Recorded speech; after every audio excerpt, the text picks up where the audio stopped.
Hi everyone, welcome back to our channel. మీరు government job కావాలని చూస్తున్నారా? ఇప్పుడు మీకోసం ఒక మంచి జాబ్ ఆపర్చునిటీ అయితే నేను మీ ముందుకు వచ్చేసా. సో వీడియో స్కిప్ చేయకుండా లాస్ట్ వరకు చూడండి. సో ఇదేంటి అంటే PFRDA అంటే pension fund regulatory and development అథారిటీలో అసిస్టెంట్ మేనేజర్ జాబ్స్ కోసం అయితే నోటిఫికేషన్ అనేది రిలీజ్ అయింది. సో మనం ఈ వీడియోలో అక్కడ వేకెన్సీస్ ఎన్ని ఉన్నాయి అండ్ శాలరీ ఎంత, క్వాలిఫికేషన్స్ ఏంటి, ఎగ్జామ్ సిలబస్ ఏంటి, ఎలా అప్లై చేయాలి, ఈ డీటెయిల్స్ అన్ని క్లియర్గా చూద్దాం. అండ్ వీడియో అయితే అసలు స్కిప్ చేయొద్దు. అండ్ వీడియోలోకి వెళ్లే ముందు మా నుండి చిన్న రిక్వెస్ట్, చాలా మంది మన వీడియోస్ చూస్తున్నారు కానీ సబ్స్క్రైబ్ చేయట్లేదండి ఛానల్ని. ప్లీజ్ ఛానల్ని సబ్స్క్రైబ్ చేయండి, బికాస్ మాకు కొంచెం మోటివేషన్గా అయితే ఉంటుంది మీ సబ్స్క్రిప్షన్ అనేది. సో ఇక ఎటువంటి లేట్ లేకుండా వీడియోలోకి అయితే వెళ్ళిపోదాం. సో ఇక్కడ నేమ్ చూసుకున్నట్లయితే ఇక్కడ pension fund regulatory and development authority PFRDA నుంచి ఈ రిక్రూట్మెంట్ అనేది రిలీజ్ అయింది. సో ఇక్కడ నేమ్ చూసుకుంటే, జాబ్ నేమ్ చూసుకున్నట్లయితే officer grade A assistant manager. So ఇక్కడ టోటల్గా 20 వేకెన్సీస్ అయితే ఉన్నాయి. మీరు August 6, 2025 ఈ డేట్ లోపు అయితే మీరు అప్లై చేయాల్సి ఉంటుంది. సో లొకేషన్ అనేది మీరు ఏదైతే ఆప్షన్ లో పెట్టుకుంటారో అక్కడైతే మీకు ఎగ్జామ్ జరిగే ఛాన్సెస్ ఉన్నాయి. ఏ లొకేషన్ లో మీరు ఎగ్జామ్ కి సెంటర్ పెట్టుకుంటారో అక్కడ. సో వేకెన్సీస్ చూద్దాం ఇప్పుడు పోస్టుల వారీగా. అయితే అసిస్టెంట్ మేనేజర్ జనరల్ లో 8 వేకెన్సీస్ అయితే ఉన్నాయి. అండ్ నెక్స్ట్ వచ్చేసి assistant manager finance and accounts లో 2 వేకెన్సీస్ అయితే ఉన్నాయి. అండ్ నెక్స్ట్ వచ్చేసి ఈ అసిస్టెంట్ మేనేజర్ లోనే ఇన్ఫర్మేషన్ టెక్నాలజీలో 2 వేకెన్సీస్ ఉన్నాయి. అండ్ రీసెర్చ్ లో 4 వేకెన్సీస్ ఉన్నాయి. అండ్ లీగల్ గా ఒక 2 వేకెన్సీస్ ఉన్నాయి. అండ్ అసిస్టెంట్ మేనేజర్ ఇక్కడ ఒక వేకెన్సీ అయితే ఉంది రాజ్ భాషలో. సో ఇక్కడ క్వాలిఫికేషన్స్ అనేది మనం చూసుకున్నట్లయితే జనరల్ పోస్ట్ కి గాను ఏదైనా పోస్ట్ గ్రాడ్యుయేట్ లేదా law or engineering degree complete చేసిన వాళ్ళు అప్లై చేసుకోవచ్చు. And next finance and accounts, దీనికోసం any degree plus ICAI or ACS or FCS complete చేసిన వాళ్ళు దీనికైతే అప్లై చేసుకోవచ్చు. అండ్ నెక్స్ట్ వచ్చేసి IT, దీనికోసం BE BTech in ECE CSE IT లేదా MCA కంప్లీట్ చేసిన వాళ్ళు దీనికైతే అప్లై చేసేసుకోవచ్చు. అండ్ రీసెర్చ్, దీనికోసం MA in economics or economics MBA complete చేసిన వాళ్ళు దీనికైతే అప్లై చేసుకోవచ్చు. అండ్ లీగల్లో లా డిగ్రీ కంప్లీట్ చేసిన వాళ్ళు, అండ్ రాజభాషలో MA in Hindi English as subject in degree లేదా MA in Sanskrit commerce economics with Hindi as 1 సబ్జెక్ట్గా. సో ఫ్రెషర్స్ కూడా దీనికైతే అప్లై చేసుకోవచ్చు అని చెప్తున్నారు. సో ఎటువంటి వర్క్ ఎక్స్పీరియన్స్ వీళ్ళు ఇక్కడ మెన్షన్ చేయలేదు.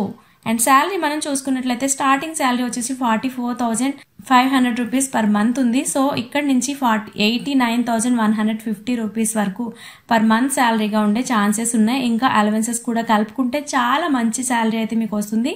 నిజంగా ఒక మంచి జాబ్ అని అయితే మీకు చెప్పొచ్చు. And exams and exam details and syllabus అనేది ఇప్పుడు మనం చూద్దాం.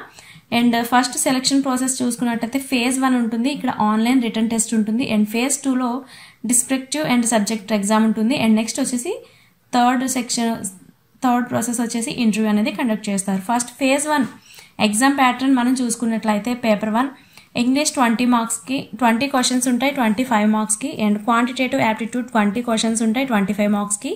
అండ్ రీజనింగ్ ఉంటుంది 20 క్వశ్చన్స్కి 25 మార్క్స్కి. అండ్ జనరల్ అవేర్నెస్ మీద 20 క్వశ్చన్స్ ఉంటాయి 25 మార్క్స్కి.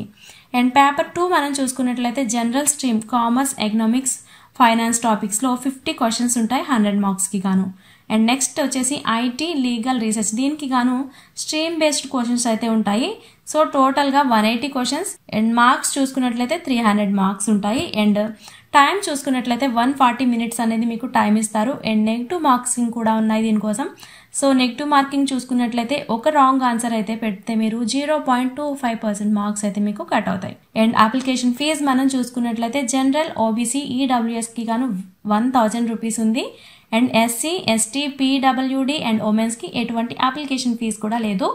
అండ్ ఈ ఫీజ్ మీరు ఆన్లైన్లోనే చెల్లించాల్సి ఉంటుంది, UPI డెబిట్ లేదా క్రెడిట్ కార్డ్ లేదా నెట్ బ్యాంకింగ్ ద్వారా. సో మీరు దీనికోసం ఎలా అప్లై చేయాలి అనుకుంటే అప్లికేషన్ అనేది ఆన్లైన్లోనే ఉంటుంది, ఆన్లైన్ అప్లికేషన్ చేసుకోవాల్సి ఉంటుంది. అండ్ ఇది అఫీషియల్ వెబ్సైట్ నుంచి లేదా మన వీడియో డిస్క్రిప్షన్లో ఇచ్చిన లింక్ ద్వారా కూడా మీరు అప్లై చేసేసుకోవచ్చు.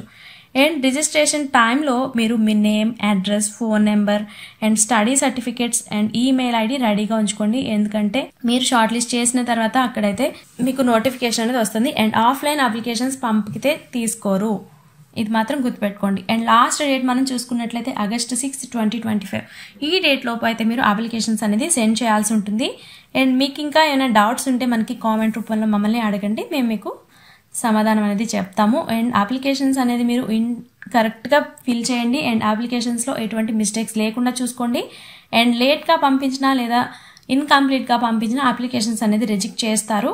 సో ఇది నిజంగా ఒక మంచి ఆపర్చునిటీ, అందుకే వదలకండి, అప్లై చేసుకోండి. అండ్ మీ ఫ్రెండ్స్లో కూడా ఎవరైనా జాబ్స్ కోసం వెయిట్ చేస్తున్నట్లయితే వాళ్ళకి కూడా ఈ వీడియోని షేర్ చేయండి. ఇది నిజంగా ఒక మంచి ఆపర్చునిటీ. సో ఈ వీడియో కనుక మీకు ఉపయోగపడుతుంది అనుకుంటే ఒక లైక్ చేయండి అండ్ మీ ఫ్రెండ్స్కి షేర్ చేయండి అండ్ మన ఛానల్ని సబ్స్క్రైబ్ చేసుకోవడం అస్సలు మర్చిపోద్దు. అండ్ ఇలాంటి మంచి మంచి జాబ్ అప్డేట్స్ కోసం మన ఛానల్ని చూస్తూనే ఉండండి. Thanks for watching.